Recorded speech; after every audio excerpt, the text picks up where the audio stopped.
Welcome back to the Freedom and Virtue Entrepreneurial Program. So these videos are designed to teach young people how to make things, arts and crafts, or cooking that they might be able to sell. And today we're going to demonstrate how to make a dessert that you can make for your entire family, or you can make it and sell it to somebody else for them to enjoy. Now, this can be made as a large family portion, which we're going to demonstrate mostly here today, or it can be made for a single portion or two single portions for perhaps selling to your friends. Okay, so let me take you through the ingredients. Again, I forgot to say, this is Linda and Mark Wardell from the Freedom and Virtue Institute. So the ingredients we're going to need to make trifle are an angel cake. Then we'll use raspberry jello, some tinned peaches, sliced peaches, some custard powder. Now I'm going to have Miss Linda tell you where she buys this custard powder in the US. It's not a very common ingredient, but you can see there it's Bird's custard powder. Some white granulated sugar, some milk, some heavy whipping cream, and some powdered sugar. And of course we're going to need bowls and cups and stirring utensils, and also a cutting board for slicing up the angel cake. Now, for the large family trifle, we're going to use this dish here. Okay, it makes a very presentable dessert because there's pretty colors in this dessert. There's some red on the bottom given by the Jello, then we have orange peaches, then we have yellow custard on top, and then white cream, and to top it off perhaps some grated chocolate. So it's a very colorful dessert, and it tastes very nice too. Now I will show you in a moment the recipe for making the large family size, but we also have a recipe for making two smaller ones, just these two small glass bowls here, if you follow the small recipe. Okay, so what is the recipe? Well, we have it here, and we will place it in the description section of the video for you so that you can access it there, or you may be able to find it also on the end of this video. But here are our ingredients. We have angel food cake, raspberry jello, sliced peaches, custard powder, white sugar, milk, cream, whipping cream, and powdered sugar. And the method is given here for the large family size portion. And if you prefer to make two smaller ones, just to sell them perhaps to your friends, then we also will have in the description section of this YouTube video the trifle recipe for making two small trifles for single portions. Okay, so these recipes will be available to you in the description section of the video. Now, Miss Linda, would you begin by telling people where they can purchase this custard powder? It's available in Publix in the international aisle. I usually find it in the English section. It's there most times, and it's a very handy thing to have.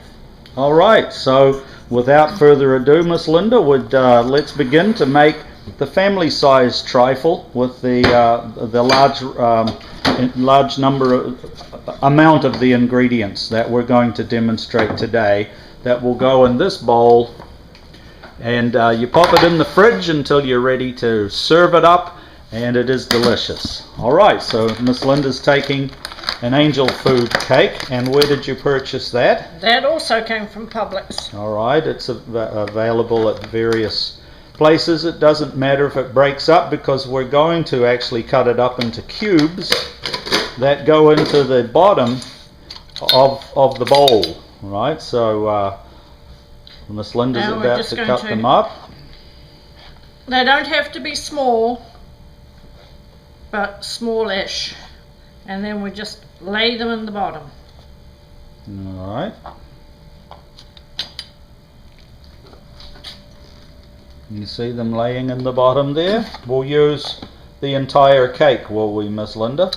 Most of it, because when you put Jello on it, it'll squish down. It'll condense down a little bit. Do you want to leave a little bit for the 2 bowls, or will we not make those today? I hadn't intended on doing that, but if you would like to do one, we could do one of them. Alright, let's do one of the small bowls at the same time.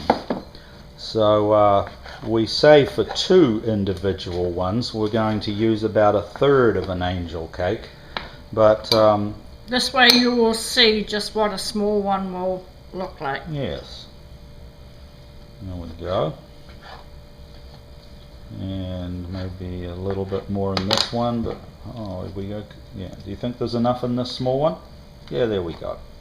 Alright, so we put that into the bottom like that. Now the next thing that Miss Linda's going to do is take 1 packet of raspberry Jello, which you probably all know comes in crystals, and we're going to prepare some hot water and dissolve the crystals in the hot water. Alright, so there we have the Jello crystals going into a measuring jug. They smell nice. There we go. Alright, and we've already boiled a jug, just hold that up, Miss Linda, of hot water. So we're going to pour 1 cup. 1 cup of water. Okay, let's see the mark around the other side there. You see this is a graduated marked jug, and that's up to 1 cup. And we'll pour the 1 cup of hot water on top of the Jello crystals. Alright? Yeah, that is so that we can dissolve. The hot water is Jello. necessary to dissolve the crystals first. Alright?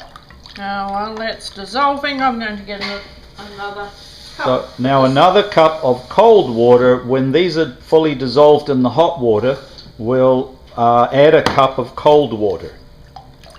And if you were making this small one, you would use, or 2 of them, you would use 1/3 of a cup of hot water and about 1/3 of a cup of cold water. Now Miss Linda's added the cold water in there, so we really have enough for this large Jello, but we're going to take a little bit of it off. Do you think we should add a little bit more water for the small one? Now this packet here is an extra large packet. Alright, so that's why I have divided it in half. So what I may do is just add a little just adding a little extra Jello in order to be able to show you how to make a small trifle at the same time as we're making the large family trifle. Alright, so and I'll add a little water. Yeah, another 1/3 of a cup of cold water can go in there. And now we have enough for both our large trifle and the small one. But don't get confused. We just follow the recipe if you're making a large one, or follow the small trifle recipe if you want to make 2 small ones. We're kind of just demonstrating what a small one would look like for you here today, and hopefully that's not confusing.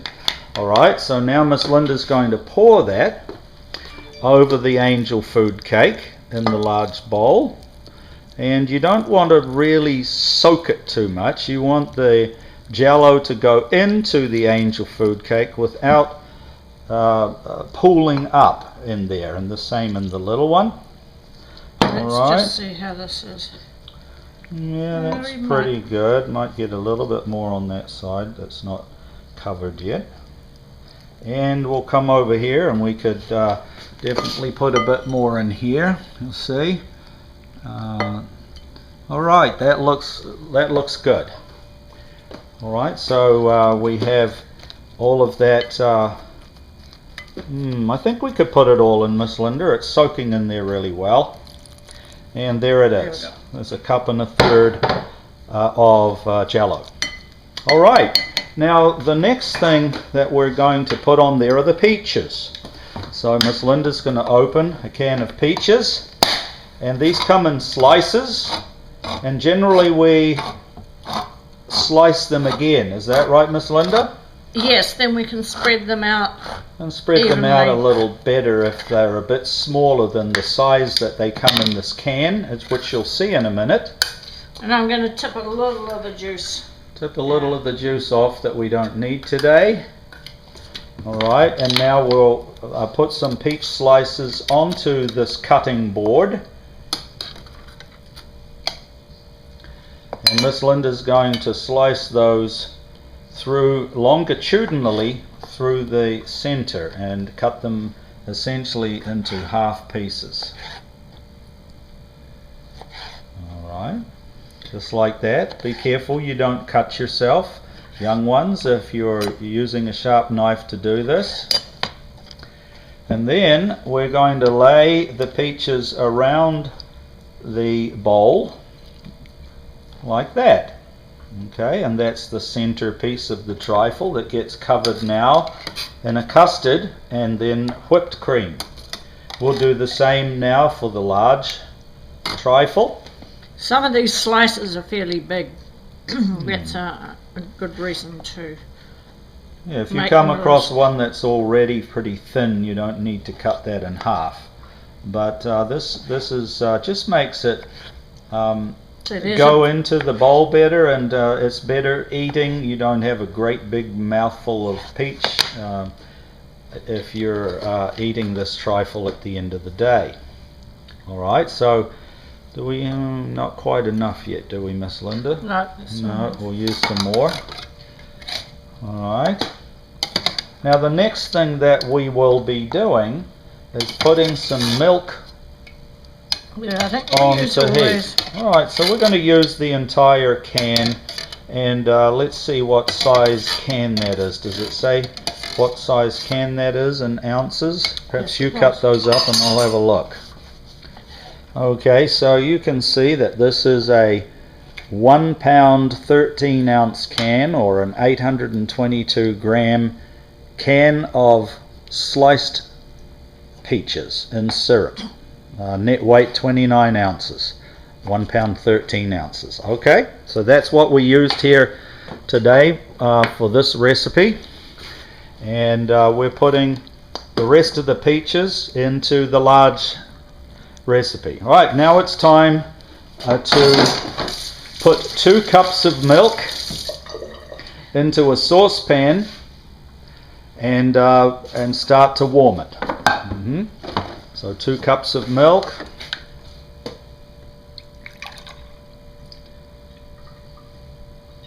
There's 1. Now we need it in a saucepan for the next step. You could do this in the microwave, but at the end of the day you'll need to mix it in. So we also need 1/3 of a cup of milk. Let me just check that. For the small size one. No, it says pour 2 cups of milk into the saucepan for the small ones too. Okay. Alright, so we've got, what did you put in there? 3.5 cups? I did. Yes, 3.5 cups, 2 or a little more for the large one. And now for the sugar that goes in there is 3 tablespoons for the large one, and then 2 tablespoons for the 2 small ones, so that'd be 1 for the 1 small one. Okay, and now we're going to put that onto the stove. And I remember doing this with my grandmother many years ago, and she would use a gas stove, and we would use whole milk in those days. I don't think there was any 2% non-fat milk, but it would almost come to the boil when she would add the custard powder. Alright, so that's just going to sit there and come to get very hot, not quite to boil it over. But don't put it on too high, otherwise it will burn and it will suddenly come over the top. Yes, don't have your stove too high. So now we're going to prepare the custard powder mixture. in a small jug. So we're going to add, let's see, 5 tablespoons of custard powder to this container, 5 tablespoons. And we need also another tablespoon for the, well, actually 2 tablespoons for the small one.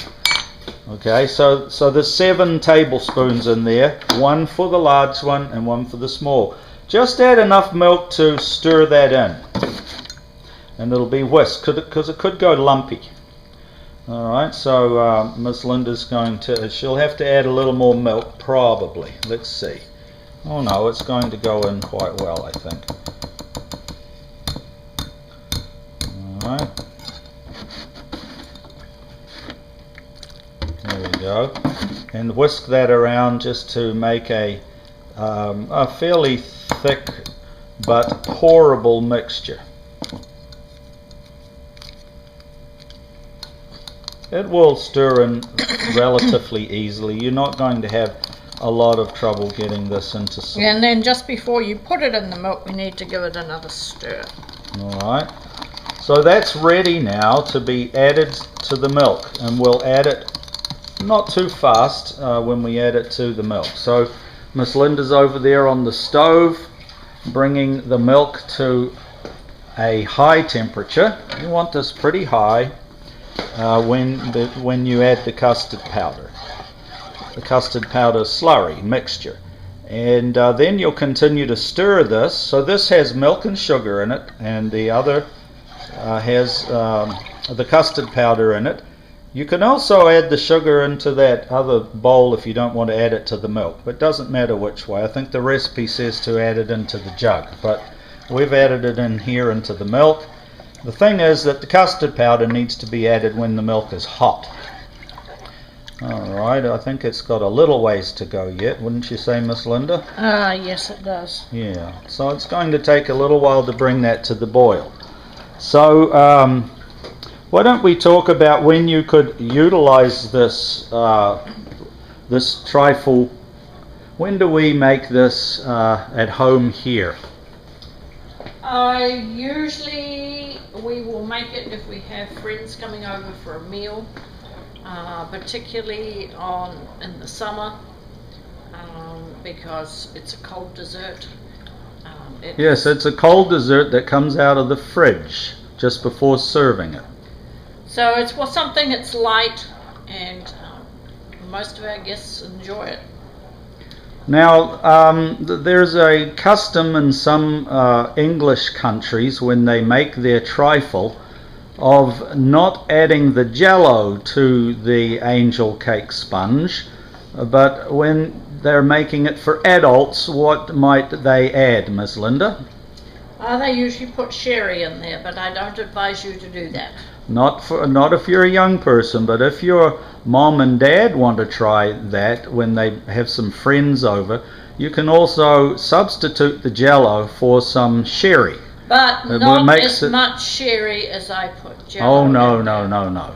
And you'll have to temper it. I remember we do that a lot at home in New Zealand, and in England they do that with this recipe. And different people like different amounts of sherry in there according to their taste. We're very light sherry likers because it can make a very strong flavor to the dessert. But that's for you moms and dads out there if you're interested. But children, you make it with the Jello, and it's very nice that way. Well, the sherry can be put in as well as the Jello, so don't substitute the sherry for the Jello completely.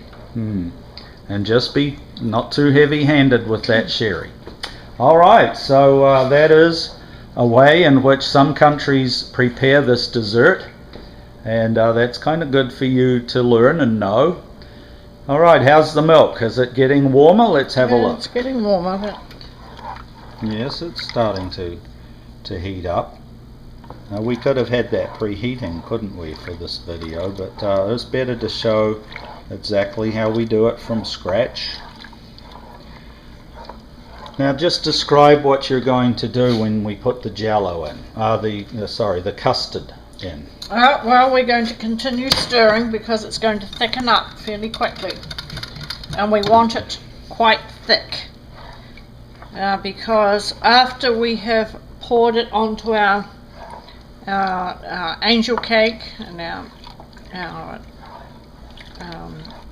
peaches, it's going to set and it's going to be fairly thick. And after that, we're going to put whipped cream on top. So if it's runny, the whipped cream's just going to mix in with it. And if it's too hot still, the whipped cream will melt on top of it, and we don't want to do that. So we're going to let it cool down while we make the whipping cream, and then possibly even leave it for a while after that to cool down.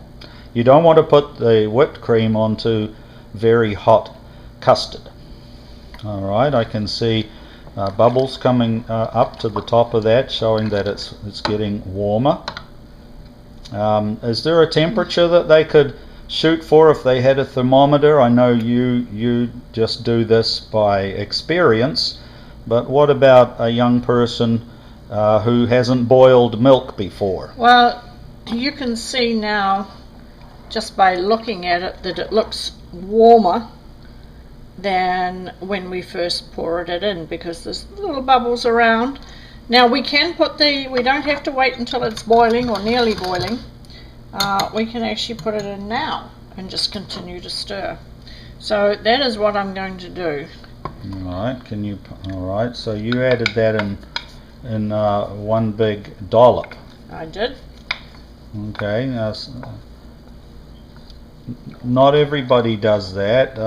Sometimes people will add it a little bit at a time and stir, and a little bit more and stir. In fact, you can regulate how thick this goes by how much custard you put in there. So if you're wanting runny yellow custard, you would put it in increments until it was about the thickness you wanted. For this, we need a thicker mixture because it's got to support the cream, and it's got to be able to be spooned out in dessert size portions when you serve it. And if it's too runny when you do that, it doesn't eat well. Okay, so you want it a little thicker for this recipe. That's why we know just how much to add, and everything's gone in there. Alright. Well, it's going to take a while to thicken. It has to warm up again because the milk we put in with the custard was cold.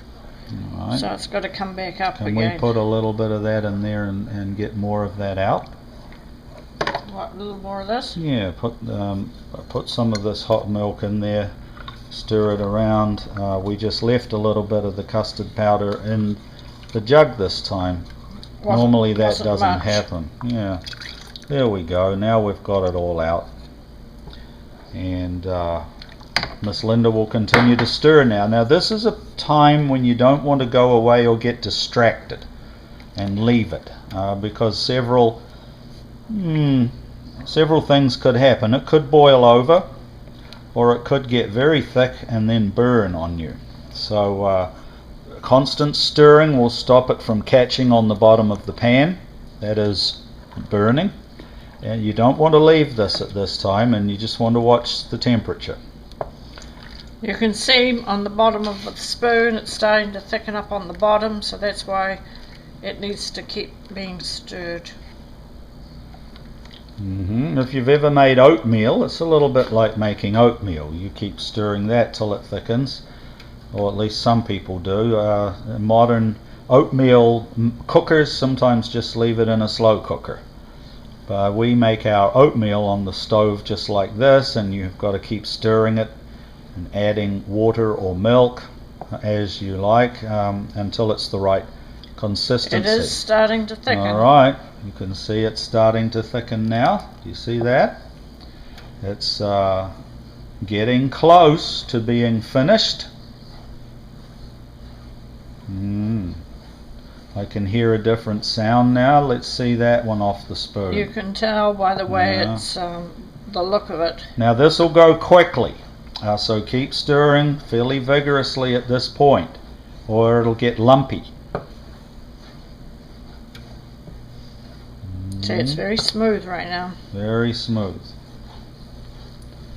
Now we want to actually bring it to the to quite a thickness before pouring it onto the Jello, don't we, Miss Linda? Yes, we do. Because it only thickens with the cooking, doesn't it? It won't thicken much after you pour it on the... No, as it cools down it will thicken a little bit. Well, yeah. But mostly in here. Yeah. Alright, so that's custard. Now, with that little bit of sugar in there, this is very, very nice. We'll probably show you another day how to make another dessert that we're planning on making a video for, called Dutch apple pudding. And this custard, just like this, put on the Dutch apple pudding after you cut a slice of it after it's cooked, is very nice. Except not quite so thick. Yeah, you'd want it a little thinner for that. All right, that's quite thick now. So we're going to bring it over and apportion it to these two trifle bowls, and you just pour it on top. Alright, so the instructions say cool the thickened custard before pouring on top of the peaches, but you don't have to cool it very much. I think this will be fine. This one will be fine. Alright, so we're pouring the custard on top of the pudding, and as I said, you can start to see the nice multi layered color here. I think we can put a little bit more. Put a little more on this individual one. That's good, and I'd put the rest in there. That's right. Good. So there is our angel cake, sort of embossed, if you will, in raspberry jello. We have peaches on top of that, and then the custard on top of that, and we've made a single in a sort of a dessert bowl, and we've made a large one for family serving. So now we're going to prepare the last layer that goes on there, that is whipped cream. So Miss Linda, you've got how much whipping? A half a pint of a heavy whipping cream. We pour that into the bowl, and then we're going to put the powdered sugar into this. After we have whipped it. Alright, we'll whip this first with a, let me see if I can help you here. I'll put that into there. Good. And now Miss Linda's going to whip this cream.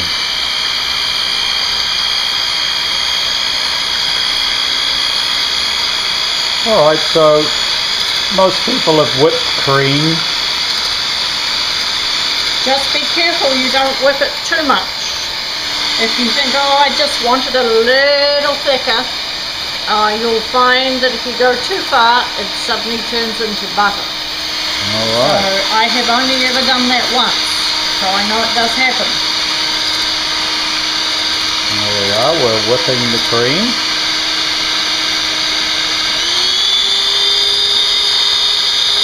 Now you wouldn't want to start out whipping it on the fast,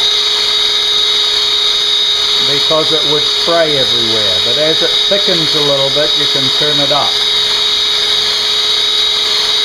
Alright, it's starting to thicken.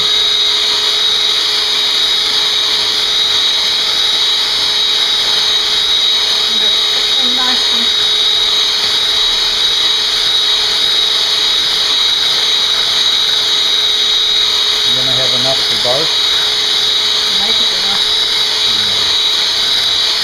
Alright, there we are. It's getting really thick now. Do you see how it's leaving a pattern in it?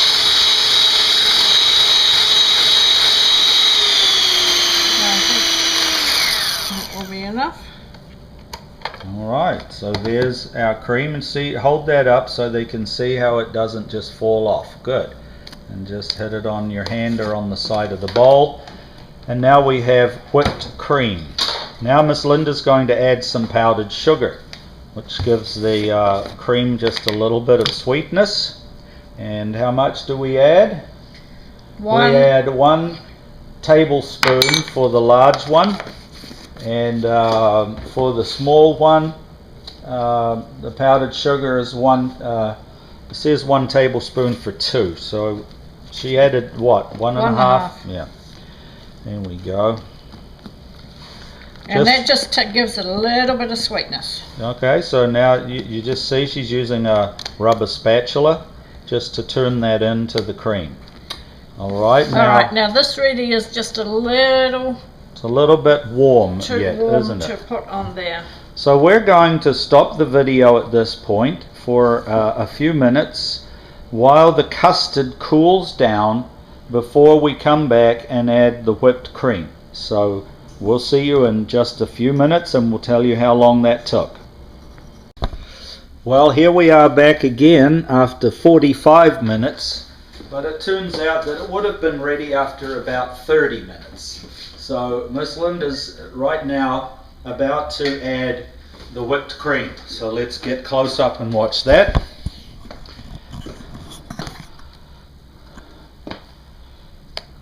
Alright, just put it on and then you'll spread it across the top with a knife. That's enough on that one. There we go. And or a spatula in this case. So because it's thick enough underneath, you can now spread it almost like you were spreading butter on toast, but just be gentle that you stay above the custard and don't dig the spatula down underneath it. And there it is. That's the cream on the top of the large one. Well, you might have a bit much cream on that one, don't you think? No, it's perfect. No, it's all right. All right, so there's the individual one in the bowl, and I'm going to set that bowl up here so we can look at the layers of it in a minute. All right, so Miss Lynn's just scraping that spatula down with a knife, and so let's have a look at this trifle. You can see the multi-layers now, and the last thing to go on, you make a choice of what you'd like to put on the top. On the big one, I'm going to put on some grated chocolate, and I've just grated it from this slab, and I'm just going to sprinkle it on just like that. Okay, so Miss Linda grated this chocolate from a slab of chocolate. And what kind of chocolate? It's Baker's Premium Baking Bar. Alright, but that's very nice. And then what are you going to put on to the small one? Well, another thing you could put on is sprinkles. You could put on little sprinkles like this. Or I've got let's have a look at those. Those little sprinkles that you're all familiar with. Or we got some bigger sprinkles here, and I think I might use that this time. Alright, different coloured sprinkles that you can purchase where? That might have been Walmart, McGinney supermarket. Alright, so you just open up the side of the colour that you want. Here we've got some green ones going on. Except it's not coming out as well as... Now it'll come out fast, be careful. Yeah, there we go. Start out with some green. We might pretend it's Christmas time and say put on some little red ones. There we go. Okay, why don't we... Have you got some yellow in there? No yellow, but we could go for purple. Purple, alright. There we go. Purple sprinkles. And you can put on what you'd like, but that will do. You could slice up some fruit and even put on it. You could put some strawberries sliced up on, or some kiwi fruit. Be adventuresome. Sliced on top, or some raspberries, things like that. So there we have it. Well, let's just set that one up on here. Which, the little one? The little one, so that we can have a look at the layered consistency of that. Once again, your angel cake is soaked in the red raspberry jello. You can see a peach in there, giving it an orange colour, the custard, and then a thinner layer of whipped cream with a little powdered sugar in it, and topped off with sprinkles. And there you have a delicious dessert that you could now sell if you wanted to, or you could enjoy that with your family. Alright, well, we hope that you have enjoyed this recipe for making a dessert called trifle, and we hope that you get many good trifles in your time out of this. Again, we're Mark and Linda Wardell from the Freedom and Virtue Institute, bringing you opportunities for young ones to be involved in entrepreneurial enterprise. So yes, enjoy these recipes, but also see if you can grow your bank account. Alright, so we'll sign off saying hi. You can go to ftheinstitute.org and you can see this on our YouTube channel. Goodbye.